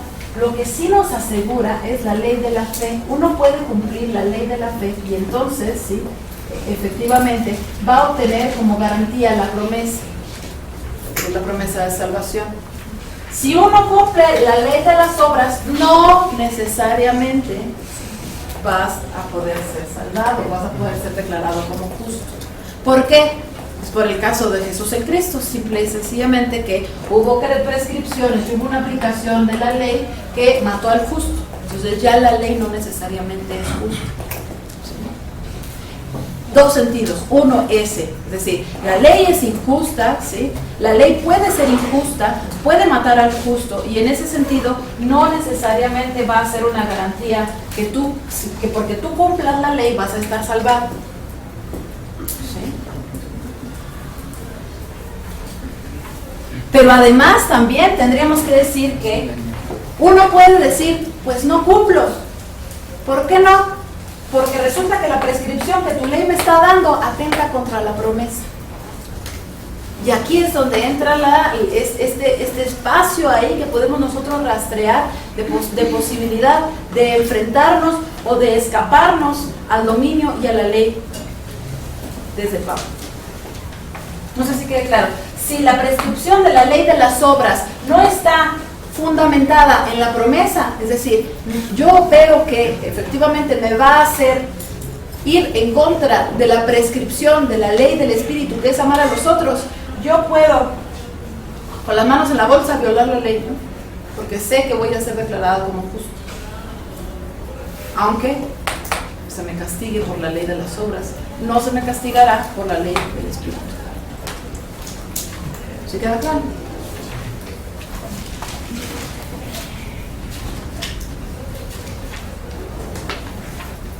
Para Pablo esta fe, que es la puesta en acto de la potencia del mensaje de salvación, es la que colma de sentido la propia ley. No por la ley, sino por la justicia de la fe fue hecha a Abraham y a su posteridad la promesa de ser heredero del mundo. Si bien la promesa es un acto jurídico, también es un acto de fe, en términos de fidelidad, de confianza en su realización. En este sentido, los herederos de la promesa no son los que cumplen las leyes, sino los que cumplen la fe. Cumplir las leyes es llevar a cabo actos que no sean violatorios a las normas establecidas. Cumplir la fe es llevar a cabo actos que afirmen la vida de la comunidad, su salvación y su redención, y por lo tanto también es un cumplir la ley. Solo los que hacen esto último, Pablo les llama los neumáticos, son los justos. Otra vez está ahí todavía, compañero. Cumplir las leyes es llevar a cabo actos que no sean violatorios de las normas establecidas. Cumplir la fe es llevar la ley de la fe es llevar a cabo actos que afirmen la vida de la comunidad, su salvación y su redención, y por lo tanto también es un cumplir la ley. Solo los que hacen esto último, los neumáticos, son los justos. Neumáticos porque la ley del espíritu es neuma. La función de la promesa no puede pasar desapercibida. La configuración de la ley es mesiánica en Pablo porque la ley misma está fundada en la promesa. La promesa de justicia de un mundo venidero de los que han tenido fe, los que hacen para salvarse, se hayan liberado y redimido, establece un elemento no prescriptivo en la ley. El vínculo que se establece entre la ley humana y la ley del Espíritu solo es posible a partir de la promesa. La ley humana no llena de sentido a la salvación, porque la salvación es la promesa hecha a una simiente de herederos, la garantía de que si se siguen las obras de la fe se está justificado por la ley del Espíritu. Esta relación antagónica entre la ley de las obras y la ley de la fe, entre prescripción y promesa, sugiere el intento del pensamiento paulino, por una parte, de reconciliar las tradiciones mosaica y abrahámica, pero también muestra una dialéctica interna a la misma ley que le permite ir más allá de la mera prescripción y que funciona como garantía de justicia. De Moisés es la ley, de Abraham la promesa. Abraham fue justificado por su fe. Abraham se le hizo la promesa de la salvación. Moisés encarna la energía de la ley. Abraham la dinamis de la promesa. Bueno, eso con respecto a la ley del Espíritu y a la ley de la fe. Voy con el último tema en Pablo, que es el sujeto de Pablo, que es un sujeto mesiánico.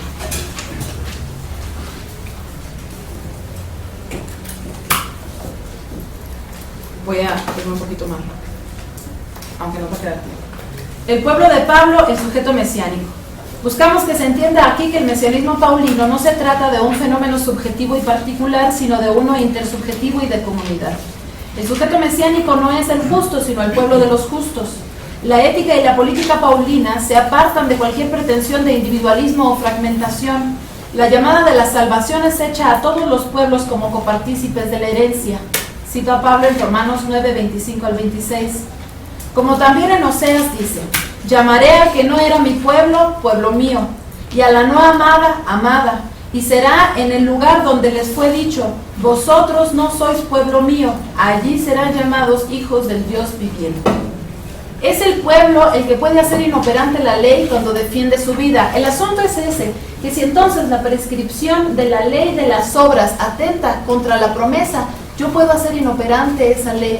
No tiene, la ley de las obras, la ley del Estado, cualquier ley que se me imponga a mí, no tiene la misma fuerza que tenía antes de que el justo fuera muerto por la ley. Perdió la fuerza que tenía. Y entonces solamente cobra sentido a partir de la ley del Espíritu. Si la ley no hace justicia, puedo violarla. Es el pueblo el que puede hacer inoperante la ley cuando defiende su vida. El pueblo es la comunidad de los justificados, los que buscan la salvación y serán redimidos de su situación de esclavitud.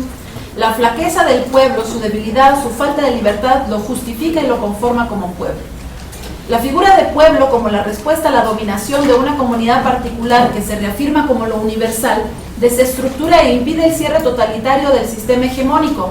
Esta es una figura que la filosofía política de Ernesto Laclau, Enrique Dussel y Jacques Rancière han trabajado in extenso. Esta figura encuentra aquí relación con el pueblo que Pablo ha formado a partir de la evangelización, de la convocación a amar a los otros, del mensaje de la buena noticia que es la victoria de los justos. En Pablo es la fe la que conforma el pueblo, es un elemento eminentemente político y no prepolítico como lo denomina Habermas. Por una parte, el pueblo paulino se está enfrentando al César, por otra, a la ortodoxia de la ley judía con sus divisiones distinción es judío o no judío, en un enfrentamiento que tiene dos efectos sustanciales. El primero, la reunión de diferentes grupos en un elemento común, la fe en la justicia, o el trabajar en la justicia, por la justicia. El segundo, la anulación de los efectos jurídicos de una ley que hace divisiones que privilegian a unos y menoscaban a otros. No importa para Pablo si se es judío o no, o pagano, no hay privilegios para ningún grupo. Todos finalmente por obra de Adán entramos en el mundo del pecado y de la muerte, y todos también hemos sido rescatados por la muerte salvífica de Jesús el Mesías. El acontecimiento de la resurrección de Jesús marca una nueva era. Entiéndase esto no solo de un modo histórico, sino simbólico. Para Pablo, el deseo por la resurrección, entendida como la victoria del amor sobre la muerte, de la justicia sobre el pecado, es lo que nutre de fuerza la actividad que constituye la iglesia. Por su fe, el que crea será salvo.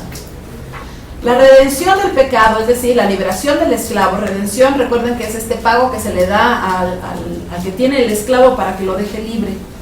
La redención del pecado, la liberación del esclavo, el juicio último sobre las injusticias puede para Pablo ser posible en tanto que el hombre de fe está llamado a hacer el bien a los otros y está dispuesto a participar de la justicia divina, que es capaz de destituir todos los poderes o potestades que le llama Pablo y deshacer toda situación jurídica, que nosotros lo podríamos entender en términos de Walter Benjamin como el verdadero estado de excepción. Quiero entrar ahora al tema de... ¿No se han cansado? ¿Estamos bien? Bueno, sí estamos cansados, pero espero que podamos aguantar. No falta tanto. Me quedan 2 preguntas. Están como más rápidos. La parte de Pablo es la parte más densa, porque bueno, es que uno tiene que entrarle ahí a las categorías y a los conceptos, y eso a veces se pone muy denso. Pero bueno, eso está más sencillo. Esta es la relación o la lectura que estoy haciendo.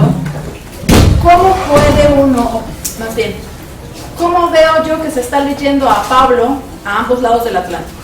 ¿Sí? Y para hacer este análisis me sirvió a mí un sociólogo brasileño que se llama Florestan Fernández.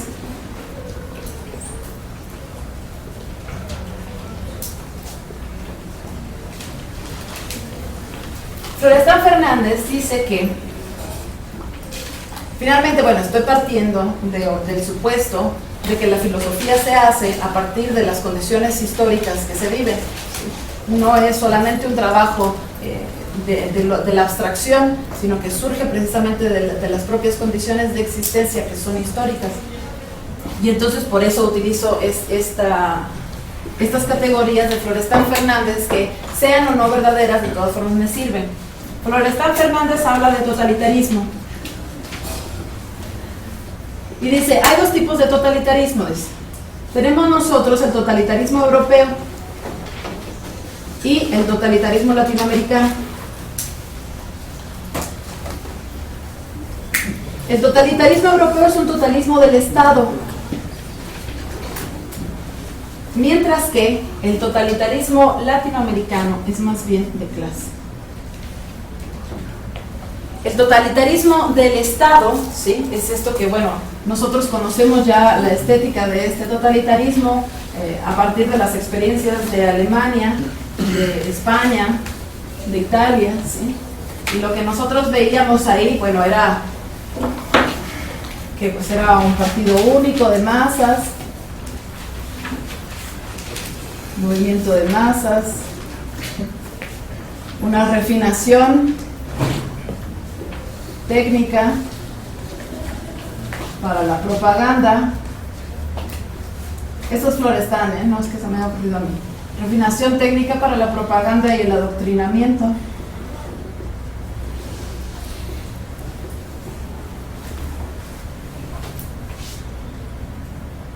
Mientras que el totalitarismo de clase en Latinoamérica, dice Florestan Fernández, que es una peculiaridad del capitalismo dependiente.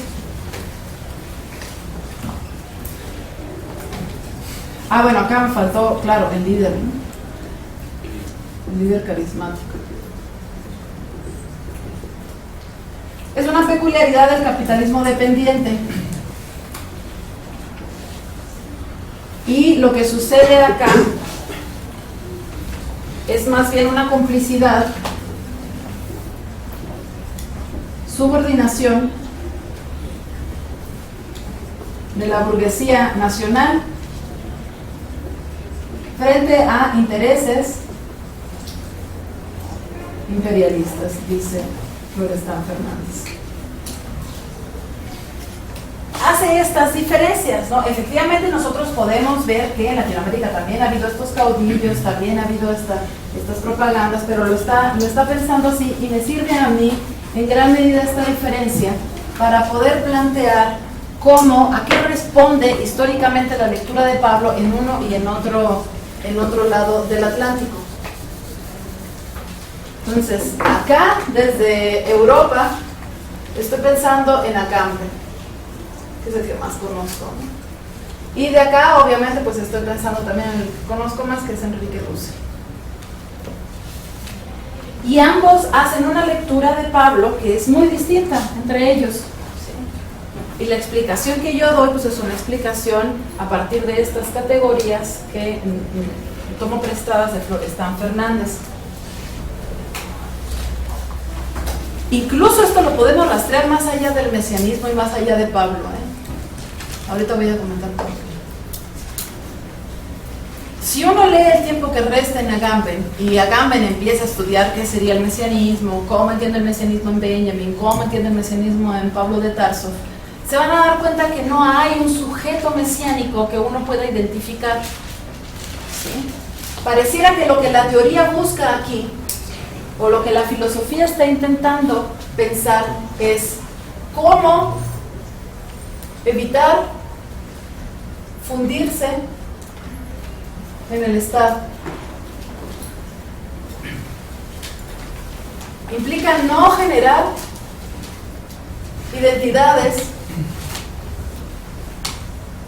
consolidadas. Incluso no hay tampoco el señalamiento de un tiempo nuevo. No hay un nuevo mundo.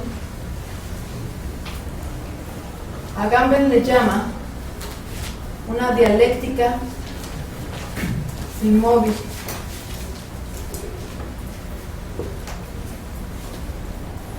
¿Por qué? Bueno, creo que la respuesta es precisamente si el totalitarismo ha sido un totalitarismo de Estado en donde el Estado ha tratado de extender su dominio en todas las esferas posibles, hasta las más íntimas, ¿sí? y de resumir en estos movimientos de masa y eliminar la subjetividad y convertirnos en algo manipulable. Pareciera que la teoría o la filosofía, y en este caso la que se hace sobre el mesianismo, busca entonces enfrentarse a este intento de totalización del Estado.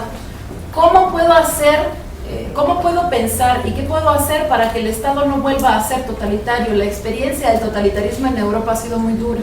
Entonces, cualquier intento por esto es la crítica del sujeto, ¿no? Y de repente el sujeto se vuelve así como invisible o algo que se nos va de las manos, ¿no? Este momento fugaz también en Walter Benjamin, ¿no? Que no es algo que se queda, no es algo que uno pueda asir.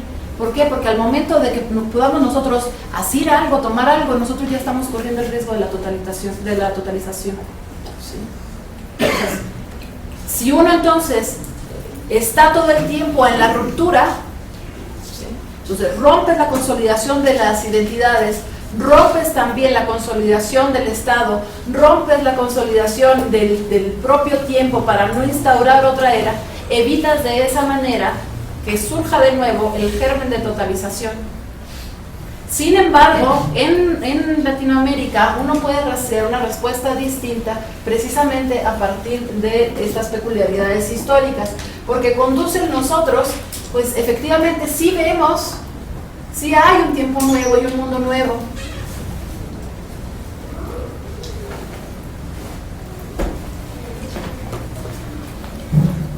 Sí hay identidades. Son identidades definidas. ¿Para quién está hecha la llamada en Dussel? ¿Para quién es la clesis? ¿Para quién es la vocatio? ¿Para los oprimidos o para sus solidarios, ¿no? pero para aquellos que están fuera del sistema, para los que están en la parte, en el exterior, los que pueden romper también el sistema. Pero aquí incluso cuando Dussel cita a Castro, ¿no?, que dice el pueblo son los oprimidos, los que han tocado conciencia, entonces hay una identidad definida. Eso para Agamben, eso no es, en Agamben es imposible encontrar. No plantea para nada la posibilidad de generar ningún otro tipo de identidad consolidada. Aquí incluso en el propio Dussel, que es algo que también nosotros podríamos discutir acá, en el propio Dussel sí hay la búsqueda de la apropiación del Estado. Si es una lucha de clases, ¿sí?, en el sentido más clásico del término, pues es quitar a la burguesía, que son los dueños del Estado, ¿sí?, que son los cómplices de las prácticas imperialistas, que están subordinados a ellos, quitarlos y entonces poner nosotros, ¿no? Entonces sí se busca la apropiación del Estado. Acá ya no. Acá no se está pensando en eso. Esto modifica sustancialmente entonces la lectura del mesianismo paulino en Agamben y en Dussel. Y les digo, va más allá del propio asunto del mesianismo paulino. Todas estas lecturas que a veces hacemos sobre los filósofos europeos parecen muy poco inacibles, ¿no? Las fuerzas, si no tenemos un sujeto, si no tenemos fuerzas y las energías y estas concepciones posmodernas, ¿no?, sobre la política, en donde no hay nada fijo, sobre la identidad, donde no hay nada fijo, parecieran responder a este miedo de volver a generar algo que se convierta otra vez o que sea germen y semilla para la totalización. Sin embargo, acá, por nuestra propia dinámica de lucha de clases, sí se sostiene, se busca incluso, ¿sí?, se busca la unión, ¿no?, la unión, la comunión, la configuración de un pueblo.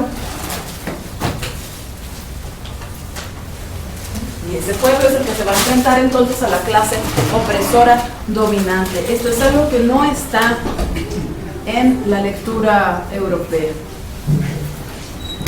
Sí, con eso. Puede ser discutible, es decir, nosotros podemos decir, no, pero es que esta definición de totalitarismo, la diferencia entre de Estado y de clase, no me parece. Podemos discutirlo, ¿no? Discutiríamos ahí con Florestan Fernández, pero al menos nos sirven estas categorías para entender que estamos pensando dos realidades políticas históricas distintas y que en ese sentido las lecturas que se hacen de los mismos textos son a su vez y por consecuencia también distintas.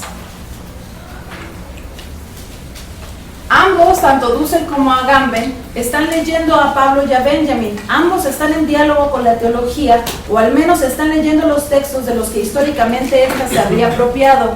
Ambos analizan la categoría del tiempo ahora y la relación de la fe con la ley. Sin embargo, su noción del acontecimiento mesiánico difiere sustancialmente. Voy a brincarme todo esto. Es curioso porque lo que iba a señalar aquí es que si uno rastrea el mesianismo ahí en Dussel, uno encuentra la posibilidad de generar esto que él llama después de la hiperpotencia, que es el momento de la rebelión y la instauración de un nuevo Estado. Uno encuentra ahí la posibilidad de pensar en la alegría y en la instauración de otro mundo, que es algo que no está en el pensamiento ahorita. Esa alegría o ese pensamiento no está en Badiou, no está en Agamben, no está en los filósofos europeos. Sí, me llamó la atención esta parte, la teología de la liberación en América Latina. Pues entonces encuentras en Camilo Torres una expresión en que de un humanismo marxista. O sea, dice uno, ¿qué onda? Están dando cuestiones importantes de cambio al sentido también tradicional althuseriano del concepto de marxista sobre la realidad latinoamericana. Ve uno la realidad, por ejemplo, el caso, veamos de la extrema conservadora, ¿no? En Argentina todo completamente lo vende el Estado, todas las empresas del Estado las venden. Llega un momento que los bancos cierran y los bancos que son privados no sueltan el dinero del pueblo. Entonces el pueblo dice, no, el nacionalismo nos protegía a nosotros, volvamos al nacionalismo. Entonces, el éxito de Brasil, Lula da Silva, o sea, Lula, el planteamiento del crecimiento del pensamiento latinoamericano de no ser como el europeo. En el caso europeo pongo a Juan Pablo II rompiendo con la teología de la liberación por el concepto de no caer en el totalitarismo. Es un ejemplo claro.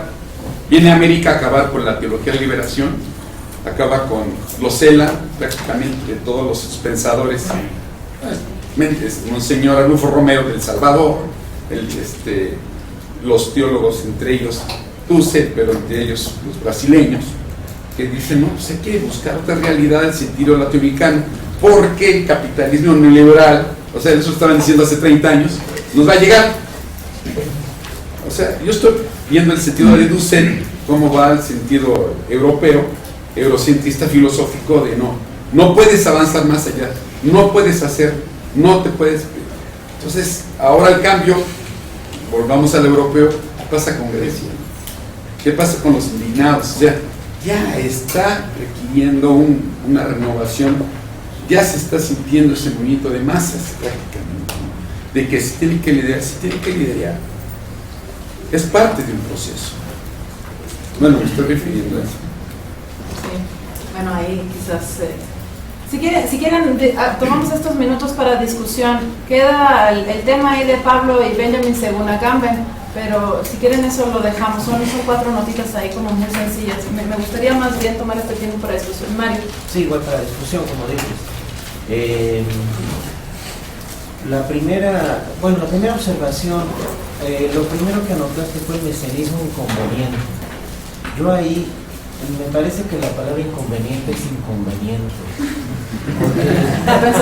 Porque suena como un poco manipulador. ¿Qué es lo conveniente?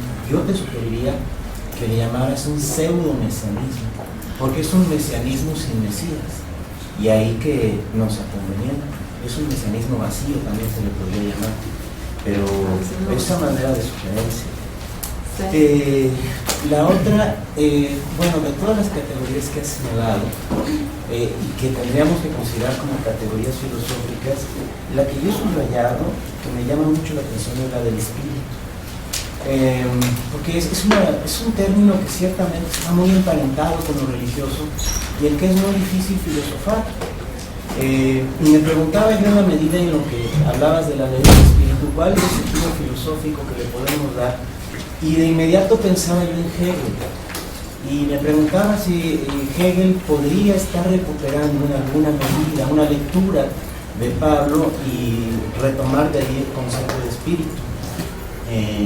Y me parece que en todo caso sería yo creo que sí, pero sería una interpretación diferente a la que tú le estás dando, evidentemente, porque el espíritu hegeliano sería un espíritu totalizador.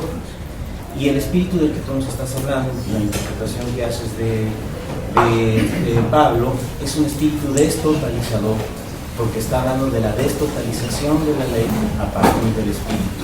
Me parece que ese sería el fundamento filosófico de esta noción de espíritu que está señalando. Bueno, y casi una curiosidad. Tú decías, les habla una no creyente. Y sin embargo, en la vida de Pablo, bueno, Pablo no conoce a Jesús, sino a Pablo se le aparece Jesús cuando ya Jesús murió. Entonces tenemos que creer que Jesús resucitó y que le habló a Pablo. Tú que estudias a Pablo filosóficamente y que no eres creyente, ¿cómo resuelves este entuerto? Otra vez, ¿cómo resuelvo que es decir, que tú Pablo dices, les habla una no creyente, sí. ¿De acuerdo? Sin embargo, Pablo es un judío que persigue a los cristianos. Sí. Y que de hecho es después de condenar a muerte a un cristiano que se le aparece Jesús, o mejor ya Cristo, porque ya murió Jesús y entonces se convirtió en Cristo. Es el Cristo resucitado el que le habla. Pero sin embargo, para que eso se considere en alguna medida verídico, necesitamos una creencia, la creencia en que Jesús resucitó. O sea, tú que estudias a Pablo, pues, y que no eres creyente, ¿cómo resuelves este entuerto? Bien. Sí, lo del inconveniente yo también lo he pensado varias veces, pero pienso a veces que las categorías tienen que ser estratégicas. Entonces, por ejemplo, ¿por qué robarse a Pablo? ¿No? ¿Por qué es estratégico quitarles ese discurso a ellos? ¿Por qué populismo? ¿No? Le preguntaba alguna vez en una conferencia que dio la CLO, ¿no? ¿Por qué populismo si populismo es una palabra como tan cargada de un sentido negativo? Y me decía, es que es estratégico, ¿no? Porque los que critican, precisamente los que utilizan esa palabra, son los que atentan contra el pueblo. Entonces, inconveniente me refiero a eso, no es estratégico para la lucha pensar mesianismo de estas cuatro maneras. Entonces, inconveniente solamente en el sentido, podría decir, no estratégico o mesianismo vacío también me gusta. Pseudo-mesianismo no sé, porque finalmente no quiero tampoco,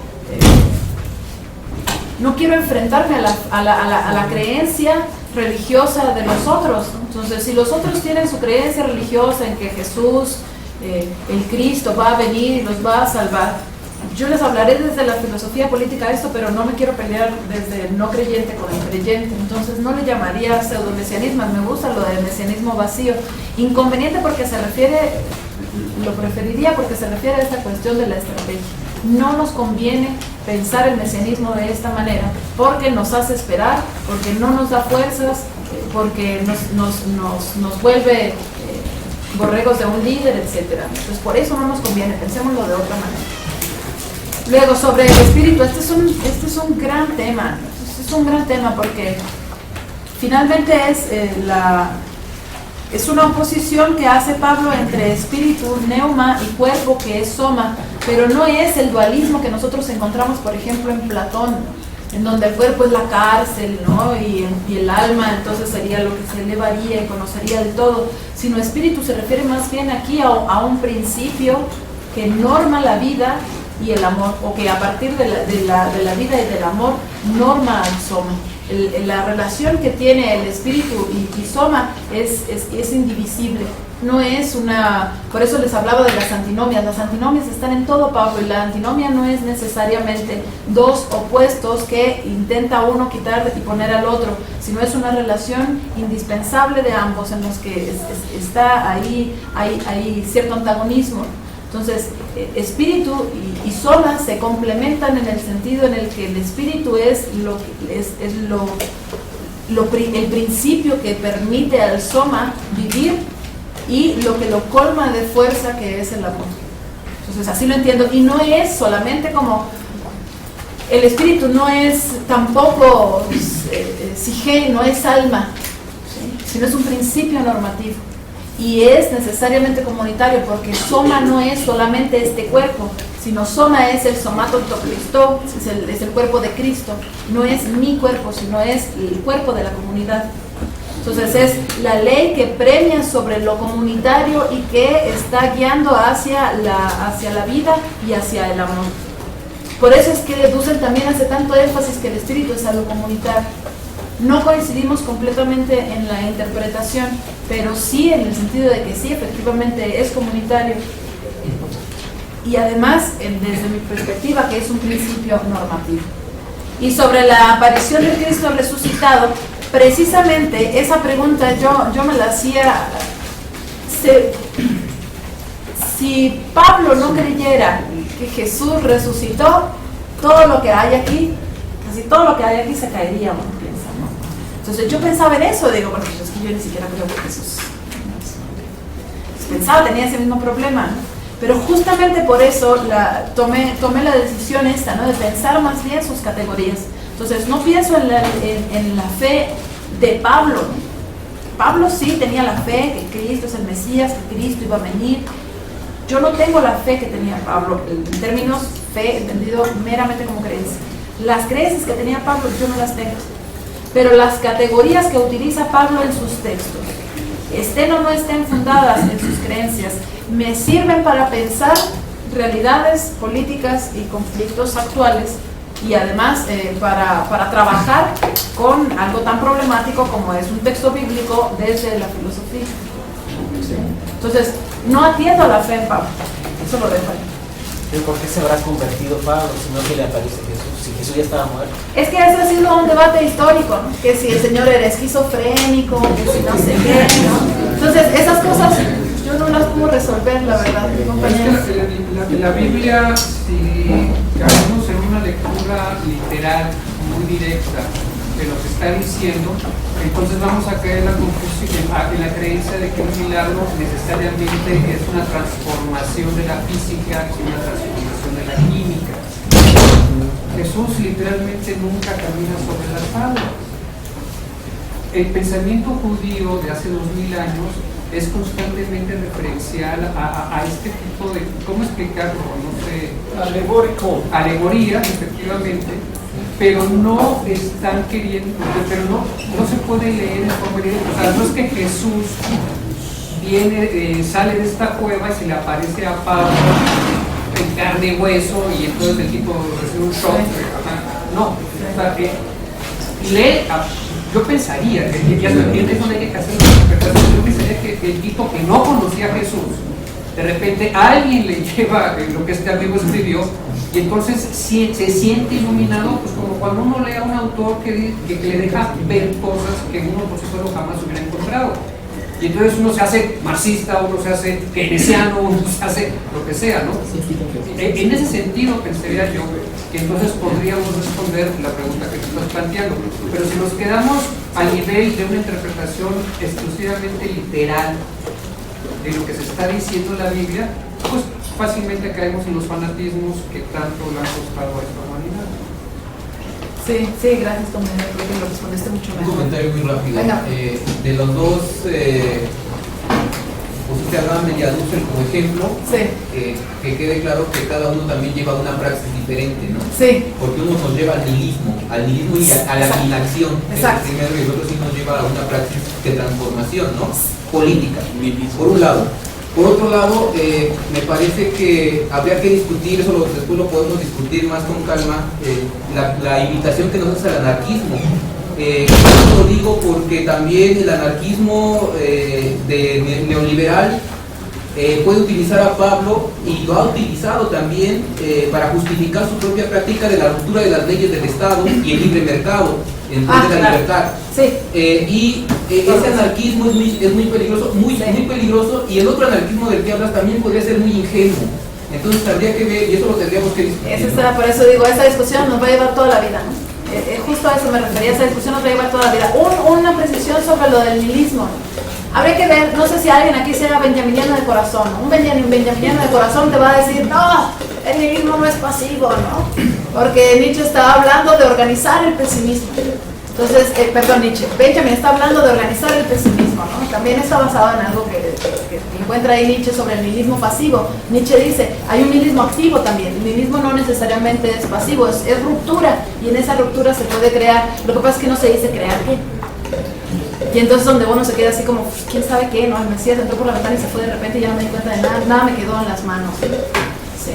Entonces, pero creo que forma parte de la explicación histórica. Muchas gracias por su atención, muchas gracias por su atención.